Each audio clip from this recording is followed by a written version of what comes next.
todos y todas, como cada viernes les traemos un programa nuevo. Hoy abordaremos la segunda parte sobre sexualidad y esta vez la abordaremos desde la manera que es vivida en distintos momentos del ciclo de vida y también con una mirada de género.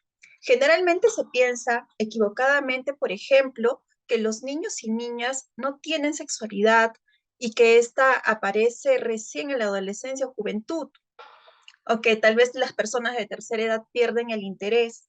Sin embargo, la sexualidad está presente a lo largo de nuestra vida, desde que nacemos hasta el último día de nuestra existencia. Para hablar sobre este tema, me encuentro acompañada el día de hoy nuevamente con Valeria Aguilar, quien nos ilustró muy bien sobre la sexualidad y el placer de las mujeres en un programa anterior. Valeria es psicóloga y es sexóloga, así que le doy la bienvenida el día de hoy también a nuestro programa. Valeria, bienvenida. Hola, profesora, muchas gracias. Vale. Eh, Valeria, me gustaría que podamos iniciar tal vez con las dudas que tenemos acerca de ciertas dificultades, obstáculos para entender o también para asumir la sexualidad como algo natural, como algo placentero, ¿no? Con respecto al otro, a la otra persona. Las dificultades en general que nos encontramos suelen ser internas y externas. Y normalmente las internas están muy relacionadas también a todo lo externo. ¿Y a qué quiero decir con externo? Lo que conversábamos un poco también la vez pasada, todos los estereotipos de género que nosotros tenemos, los roles de género que son estos comportamientos de hombre, de mujer, pero sobre todo estos estereotipos. Y las expectativas. ¿Qué es lo que se supone que yo como hombre tengo que hacer? ¿Cómo debo comportarme? ¿Qué es lo que se supone que como mujer cómo tengo que comportarme?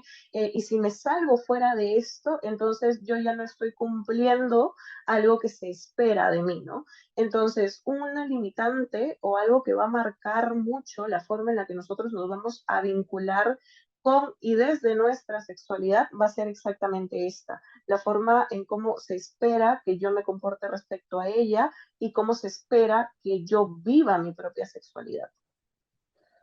Ujú. Efectivamente, y en relación a una etapa mucho más temprana del ciclo vital de la persona, del ser humano, no nos referimos a la infancia. ¿Cómo es que se va manifestando la sexualidad en esta etapa?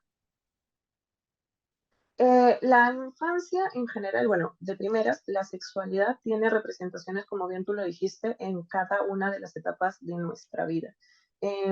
Y por decirlo de una forma un poco más coloquial y entendible, se da de una manera progresiva. Esto quiere decir que inclusive nosotros cuando somos bebés, nuestro primer contacto con la sexualidad, por ejemplo, termina siendo la lactancia, la forma de conexión entre el hijo y la madre, esa conexión que más allá de una alimentación genera un vínculo que va a retroalimentarnos. Entonces, en la infancia esto se va dando mucho más de lo mismo. Por ejemplo, cuando los niños están pequeños y siguen acercándose al pecho de la madre, pero no por un tema de alimentación, sino que se acercan ya más como juego o para estar cerca de la mamá, o inclusive algunos se duermen cogiendo el pecho de la madre, ¿no?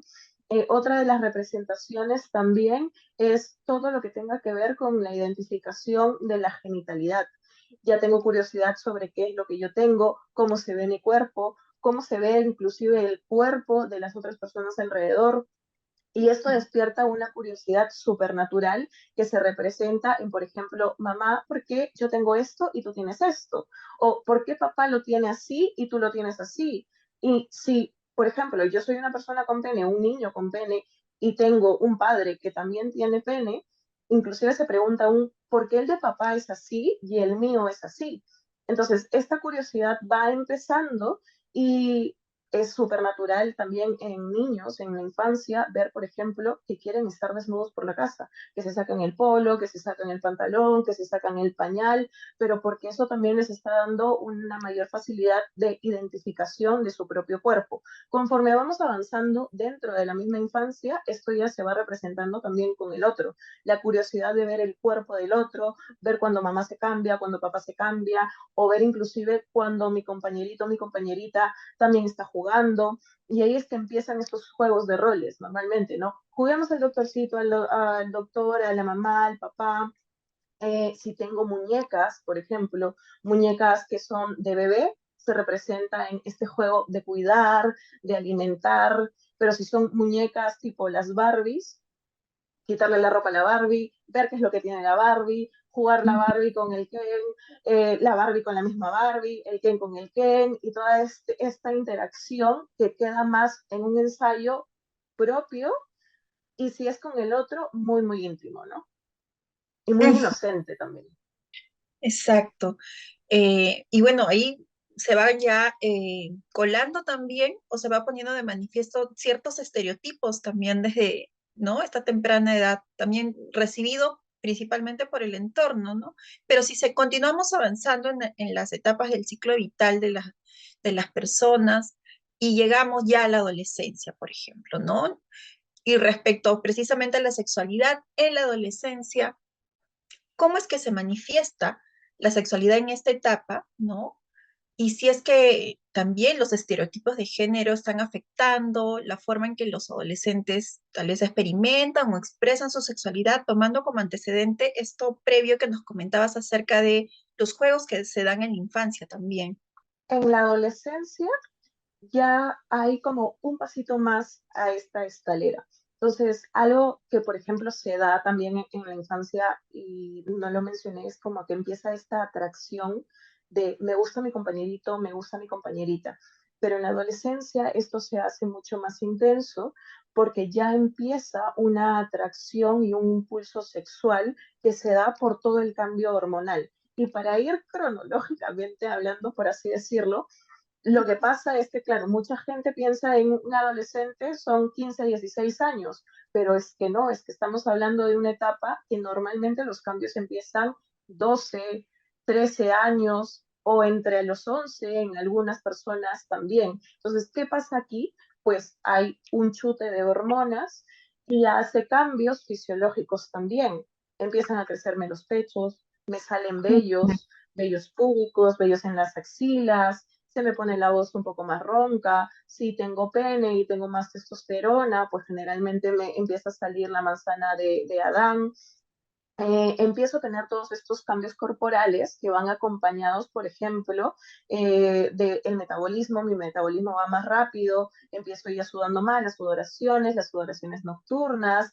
En las personas con pene empieza el primer sueño húmedo en los que amanecen y han eyaculado, y eso generalmente es como que el despertar de esta fase, ¿no?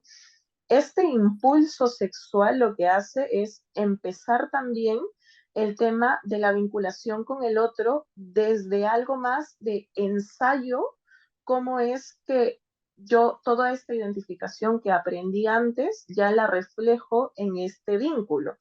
Algo que pasa mucho en la adolescencia y que pues va a marcar eso también es todo el tema de autoestima.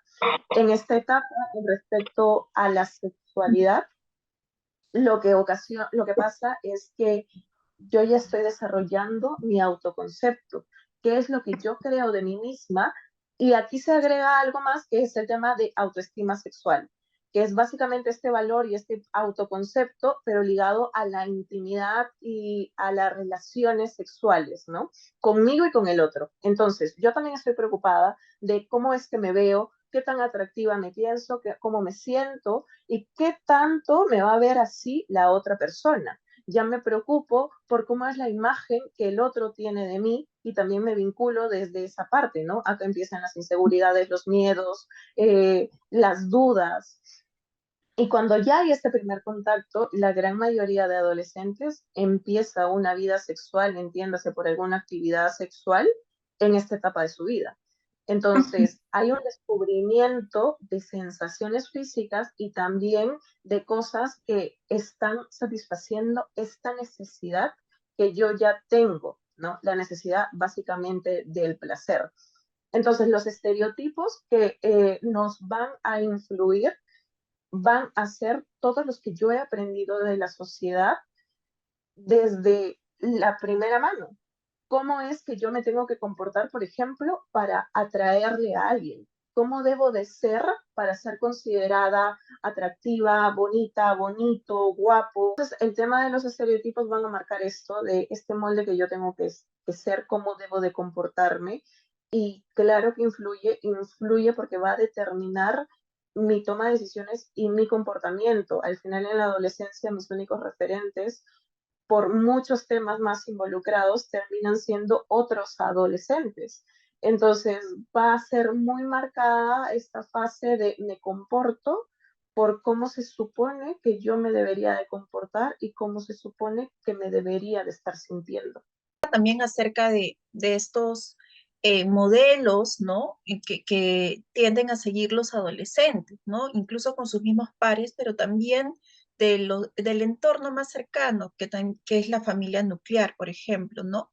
Y en ese sentido, ¿cómo es que tal vez debería ser este acompañamiento de parte de los padres y madres para abordar la sexualidad en estas etapas no tan importantes como es la infancia y la adolescencia y promover una salud sexual responsable? Es importante que todo acompañamiento, madre, padre, del cuidador, de quien venga, tenga que ser tomada primero identificando los propios filtros que nosotros tenemos como personas. Es decir, que en este caso el responsable, el padre, el tutor, pues se pregunte a sí mismo, ok, ¿qué es lo que yo he aprendido al respecto para ver qué es lo que inconscientemente voy a transmitir y ya he estado transmitiendo desde antes? Lo primero es entender que claramente nuestra visión de la sexualidad no va a ser la misma a la visión de la sexualidad que tengan nuestros hijos adolescentes, o inclusive lo que yo pensaba que era natural o no natural, por ejemplo, en niños chicos, ¿no?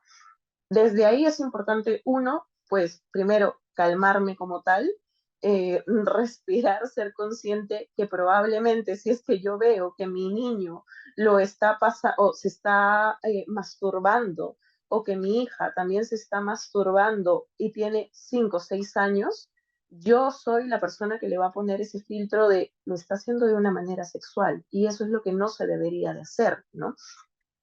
Acompañada a esa calma, empezar a abordarlo desde la naturalidad implica el, antes de yo dar información, de yo decirte cómo es que tú te tienes que comportar de una manera sexual, primero te tengo que preguntar qué es lo que tú estás experimentando y qué es lo que estás buscando con lo que estás haciendo. Es muy diferente que yo a este niño que encuentro masturbándose en la sala con el sofá, yo vaya y le diga, eso no se hace porque eso no es de lo que sea, o eso no es de niños, o eso no es de Dios, o lo que sea, a que yo vaya y le diga, ¿qué es lo que estás haciendo?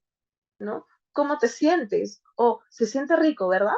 O es como cuando te rascas, ¿no? Entonces, si yo ya le quito el peso de esto no debería de hacerse, mi hijo no lo va a interpretar como una prohibición ni como algo que no se tiene que tocar, no se tiene que conversar. Desde ahí yo ya voy a afianzar la confianza que tenga con él y voy a habilitar el espacio para que si algo suceda, sea la primera persona a la que recurra, o quizás sea la segunda o la tercera, pero estoy dentro de esa lista de escúchame, no sé qué hacer, ¿no?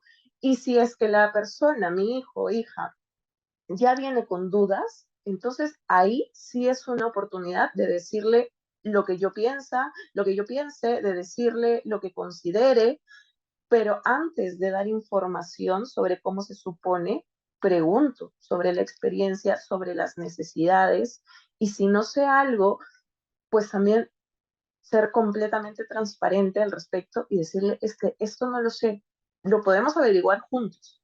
O en mi época no era así, a mí me enseñaron esto, pero tú qué crees que debería de ser, ¿no? Y empezar a coger a esta persona, a este hijo, hija que tenga, no tanto como alguien a quien yo debería de enseñar, sino alguien con quien estamos aprendiendo juntos y ambos vamos a sacar provecho de la situación en la que estamos. Ujú. Claro, Valeria, son estas formas, ¿no? A las que estás aludiendo, creo que son pertinentes también precisamente para abordar y también hablar sobre el estigma también y la vergüenza que se puede ¿no? Dar en torno a estos temas al momento de intentar abordarlos con los hijos e hijas, ¿no? Y respecto, si continuamos avanzando en la etapa del ciclo vital y nos dirigimos ya hacia a la población adulto mayor, por ejemplo, ¿no? ¿Cómo se vive la sexualidad en esta etapa, ¿no? Porque justo hablábamos en el intro del programa, ¿no? Que se suele asociar a los adultos mayores como si hubiesen perdido el interés, ¿no? En la sexualidad. Y hay muchos estigmas también alrededor de las personas adultos mayores y este tema. Sí, total. La sexualidad es importante en cada uno de los ámbitos de nuestra vida y en cada una de las etapas de ella. Desde ahí va a ser vital que la vivamos y la experimentemos. Lo que sucede en la vejez es un poco más de los cambios físicos. De hecho, el salto gordo en cambios físicos se da desde la infancia a la perdón, desde la infancia, adolescencia y de ahí, en toda nuestra adultez, sí cambiamos físicamente, pero son cambios chicos que no nos damos tanto cuenta porque al final me sale una que otra arruga, pero no tanto. En cambio, en la vejez sucede un poco lo de antes, que ese cambio se hace así. Entonces, ¿qué sucede? Nuestra piel en general está más colgante. Si mi piel ya es más flácida, yo haciéndome así ahorita, siento rico. Pero si está un poco más flácida, pues entonces mis sensaciones van a necesitar de quizás un roce más fuerte. Acompañado a esto, los pechos se caen, el pene se cae, existe la gravedad, mi cuerpo no es el mismo, mis hormonas no son las mismas, lo que hace que yo no voy a segregar lo mismo que antes, no voy a lubricar como lubricaba antes. Si mi piel está más flácida en las personas con pene, pues las paredes del pene, la piel del pene va a suceder exactamente lo mismo, va a haber dificultades para mantener la erección como se mantenía antes. En las personas con vulva, pues los labios van a estar más grandes también, va a haber resequedad vaginal. Entonces, se da este cambio de reconstruir y reaprender lo que yo aprendí que era mi propia sexualidad y cómo la vivía. Entonces, es ver la sexualidad como algo mucho más íntimo conmigo misma y con la otra persona. ¿Cómo es que yo hago esto? Pues primero aceptando todos estos cambios, viendo qué es lo que necesito desde ahí y luego también llevándolo a esta intimidad con el otro. Por ejemplo, las relaciones sexuales ya no van a durar lo mismo, quizás duren menos y quizás sean prácticas mucho más de intimidad, no necesariamente la película porno que nos montamos todos, sino algo más de besos, caricias, intimidad. Ya no me enfoco tanto en la penetración. Otra cosa también es que nosotros mismos asociamos que llegamos a la adultez tardía y pierdo mis facultades de absolutamente todo. Es como con el trabajo, ¿no? Ya empiezo a ser jubilado o a ser pensionista, entonces ya no tengo que trabajar, ya eso no está para mí, yo ya no sirvo para eso, mi vida está mucho más tranquila. Y claro, ¿qué sucede? Que cuando vemos a una persona mayor que, por ejemplo, se enamora o está con alguien, la infantilizamos muchísimo, ¿no? De, ay, mira, qué tierno, o qué bonito, se enamoró otra vez. Y no necesariamente, esto es que se da así en todo momento. La única diferencia es que me sigo permitiendo vivenciarlo desde mi realidad actual. Bien, Valeria, y en relación a otras poblaciones también que son igual de importantes, ¿no? Y me refiero a la población LGTBIQ+, ¿no? A las infancias, adolescencias y a los adultos también, que son parte de esta población. Como sabemos, ellos, ellas y ellas enfrentan muchas veces discriminación, enfrentan estigma precisamente sobre su sexualidad y también sobre su salud sexual, porque tal vez no reciben la guía, la información necesaria para poder asumir su sexualidad de una forma responsable y plena, y sobre todo libre también. Entonces, ¿qué recomendaciones les podrías dar en estos casos? Es muy importante que empecemos también a mostrar referentes dentro de esta misma diversidad. Algo que tenemos que entender es que, claro, en todas nuestras etapas, muchos, o sea, pasamos lo mismo todos. ¿Cuál es la diferencia? Que, claro, yo lo voy a vivenciar de una forma, tú lo vas a vivenciar de otra y así sucesivamente. Pero nuestra sociedad está marcada con ciertas normas, por ejemplo, la heteronormatividad, ¿no? Y eso también era algo que conversábamos la vez pasada. Entonces, para personas dentro del colectivo, estas vivencias van a ser muy externas. ¿Por qué? Porque no van a tener referentes, porque al final lo único que se les ha enseñado es que tiene que ser así, que si tú eres un chico, te tienen que gustar las chicas. Y que si te sales de esa norma, entonces eres el raro, eres el diferente, eres el excluido. Entonces, si nosotros no empezamos a mostrar esta diversidad, va a haber una cantidad de gente excluida y con esa sensación de exclusión que se va a ir incrementando. Esta discriminación, este acoso, esta violencia, al final son factores que van mellando en la realidad de cada una de las personas dentro del colectivo y eso va a marcar la manera en cómo yo me voy a relacionar en mi día a día, ya no solamente con el otro, sino cómo me voy a relacionar conmigo, cómo se va a ver reflejado en el ámbito laboral, en el ámbito escolar, en mi día a día, en mi recreación, ¿no? Y claro, mucha gente piensa que cuando hablamos de personas del colectivo, sí, está muy bonito, hablamos de lesbianas, de gays, de bisexuales y de personas trans, pero es que no necesariamente. O sea, sí, pero es que también hablamos de personas intersex, hablamos de personas no binarias, de realidades que si bien es cierto ahora se están nombrando más, lo que sucede es se nombran, pero toda esta sociedad que ya tiene como que cierto mensaje de lo diferente está feo, está mal y no debería de existir, lo que hace es aplastar estas realidades y sigue fomentando que estas personas no se sientan identificadas, que se sientan excluidas, que se aíslen y al final lo que ocasiona es cambios o dificultades, consecuencias a nivel personal, pero es que también social, mayores enfermedades, mayor tasa de suicidios, mayores tasas de dificultades en la salud mental, depresión, trastornos límites de la personalidad, todo.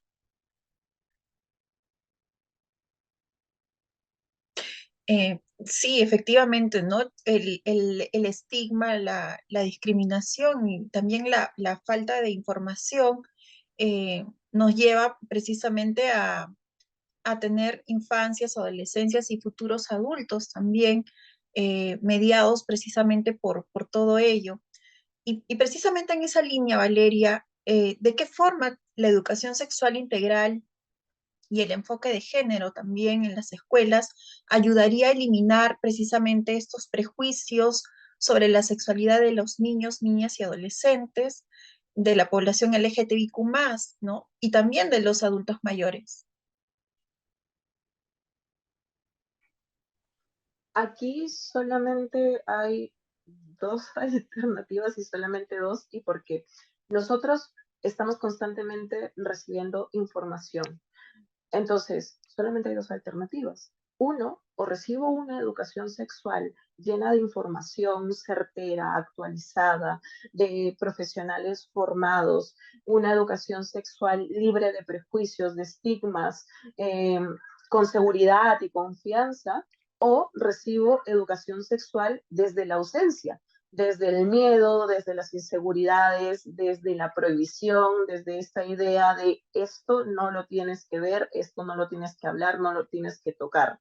Entonces, solamente sucede estas dos, porque no hay más, porque sería lo mismo que decir de se puede no aprender.